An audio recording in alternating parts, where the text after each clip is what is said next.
from those windows sometimes. So my next question to Val Bernard was, well, do you celebrate church services in the lobby? To which he had to answer no, with a rather long, drawn-out moan. So that was 2 strikes. Christmas. Oh, I'm going to have quite a good Christmas. And that was Mark Abley from the Gazette, apparently wishing me a Merry Christmas. I only heard Christmas, so who knows, maybe he wished me an unmerry Christmas, but I'll review the tape later. Anyhow, yeah, getting back to this ludicrous arrest on disruption of church services criminal charge. I'd already made it clear that, I can't be seen, can't be heard. So what else can we ask here? Oh, has a church service ever actually been disrupted? I mean, that is, after all, what this criminal law is supposed to present, is the actual disruption of a church service. Then again, both Val Bernard and Jeremy Searle answered in the affirmative. Oh, yes, church services have been disrupted. So I had to ask why. How? How have church services been disrupted? And both Val Bernard and Jeremy Searle went on at some length about how they felt terribly uncomfortable, while the service was going on, knowing that there was this guy protesting outside the church. And I had to point out to them that, this law is not prohibiting discomfort on the part of individuals attending a church service. This law is prohibiting the disruption of the service itself. Has a church service ever started and stopped again as a result of my protest outside the church? Nope. Actually, no service actually being disrupted. So much for that. So just shows the ludicrous lengths that Unitarian Universalists will go to try and cover up and hide the unpleasant truths that I'm protesting about out here. That they will misuse and abuse the Canadian Criminal Code on not just one occasion. In fact, there are 3 occasions where the Unitarian Universalists have attempted to misuse the Canadian Criminal Code to shut me up. I've spoken of 2 of them. The other one was in, I believe, 2008, give or take a year. Can't remember exactly when it started and finished, but it was basically 2008. Might have started in 2007, might have finished in 2009. But what happened in that case was that Reverend Ray Drennan had left the church. The interim minister, who's this Peter, trying to remember his last name. Oh gosh, it's escaping me. But anyway, the interim minister failed to do anything at all to resolve the issues that I'm protesting about before the new minister came in. So Reverend Diane Rollert became the new minister, and I sent her an email saying that she would be well advised to hear my side of the story. Almost certainly being lied to by the leadership of the church, given a false version of events, and that she should hear what I have to say to understand things and hopefully resolve it. They were eating in their cruiser and he did them in. So, in any case, the upshot is that I invited Reverend Diane Rollert to engage in dialogue with me towards the end of trying to resolve the conflict, and she didn't want to. She wanted to avoid that situation at all costs. So she sought a restraining order against me, pretending that I'd made threats against her in the email when I'd done no such thing, pretending that I'd screamed at her when I'd done no such thing. I think I had raised my voice a little bit as she was walking away from me one day, as I was trying to persuade her that it would be a good idea to enter into dialogue with me.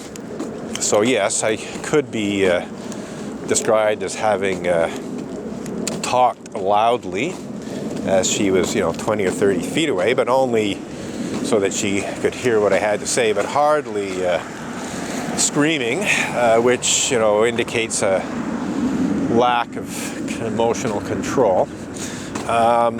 So anyway, she made up this bullshit story about me screaming at her. She misrepresented a warning about protest actions as a threat against her personal safety.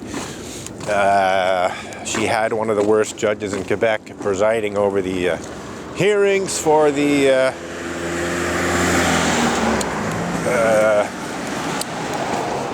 just a second here, I'm mixing up cease and desist demand with restraining order. That's it. She was seeking a restraining order against me, and in her mind she thought she could get a permanent restraining order. And in Reverend Diane Rollert's mind, and in the minds of other leading members of the church, they believed that if they obtained this initial restraining order against me, that they could extend it indefinitely.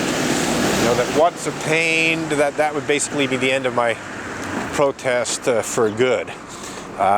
So to make a long story short, Reverend Diane Rollert told a couple of lies in her testimony in order to convince the judge to grant the restraining order. The judge did not allow me to properly re-examine Reverend Diane Rollert to expose her lies, and therefore her lies were never properly exposed. And the judge gave a 1-year restraining order on the basis of what I consider to be paranoid fantasies and perjurious lies on the part of Reverend Diane Rollert. And I respected that. For 1 year I had a nice vacation from protesting for 1 year in and around 2008. And I even said, thanks for the holiday when I was leaving court. And then came back when the year was finished and resumed my protest. And the very day that I resumed my protest, the minister, who claimed to be very, very frightened of me, in her efforts to obtain this restraining order, came and stood within a few feet of me and told me that I had no right to be there. So here's this minister who, obtained a restraining order on the basis of being terrified of me because I supposedly threatened her personal safety and screamed at her and so on, comes out of the church, walks to within a few feet of me, and tells me I have no right to be there. To which I said, well, no, I think you're mistaken. I'm quite sure I do have a right to be here, and here I am. And, I continued my protest. I resumed it. I continued my protest. Various other leading members of the church said the same thing. They said, oh, no, you have no right to be here, thinking, in their minds that the 1-year restraining order was a permanent restraining order, that even though it was for just 1 year, that it could be extended indefinitely. And I was quite sure it couldn't be and wouldn't be. I was also quite confident that it ever did go to court again, that I would have a different judge and probably a different result. So I basically said, look, if you want to extend it, by all means, let's go to court again and see what you can do. Never happened. Never went to court again, and here we are in the end of 2014, heading into 2015, and I'm protesting. So, had a nice 1-year holiday, thanks to Reverend Diane Rollert's perjurious lies and paranoid fantasies. And here we are, been protesting, at least 5 years, if not 6 or 7, since that restraining order expired. And yes, even the police on a couple of occasions tried to intimidate me into ending the protest, tried to say that I could be arrested and jailed and blah, blah, blah. And I contested those claims. Even took one sergeant detective to the Police Ethics Commission because he took things a little bit too far in his intimidation attempts. So far, there has been no successful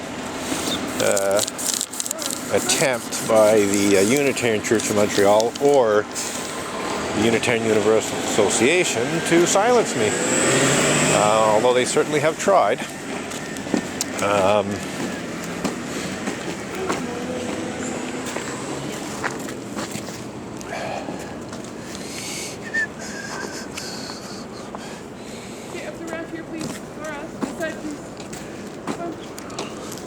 Okay.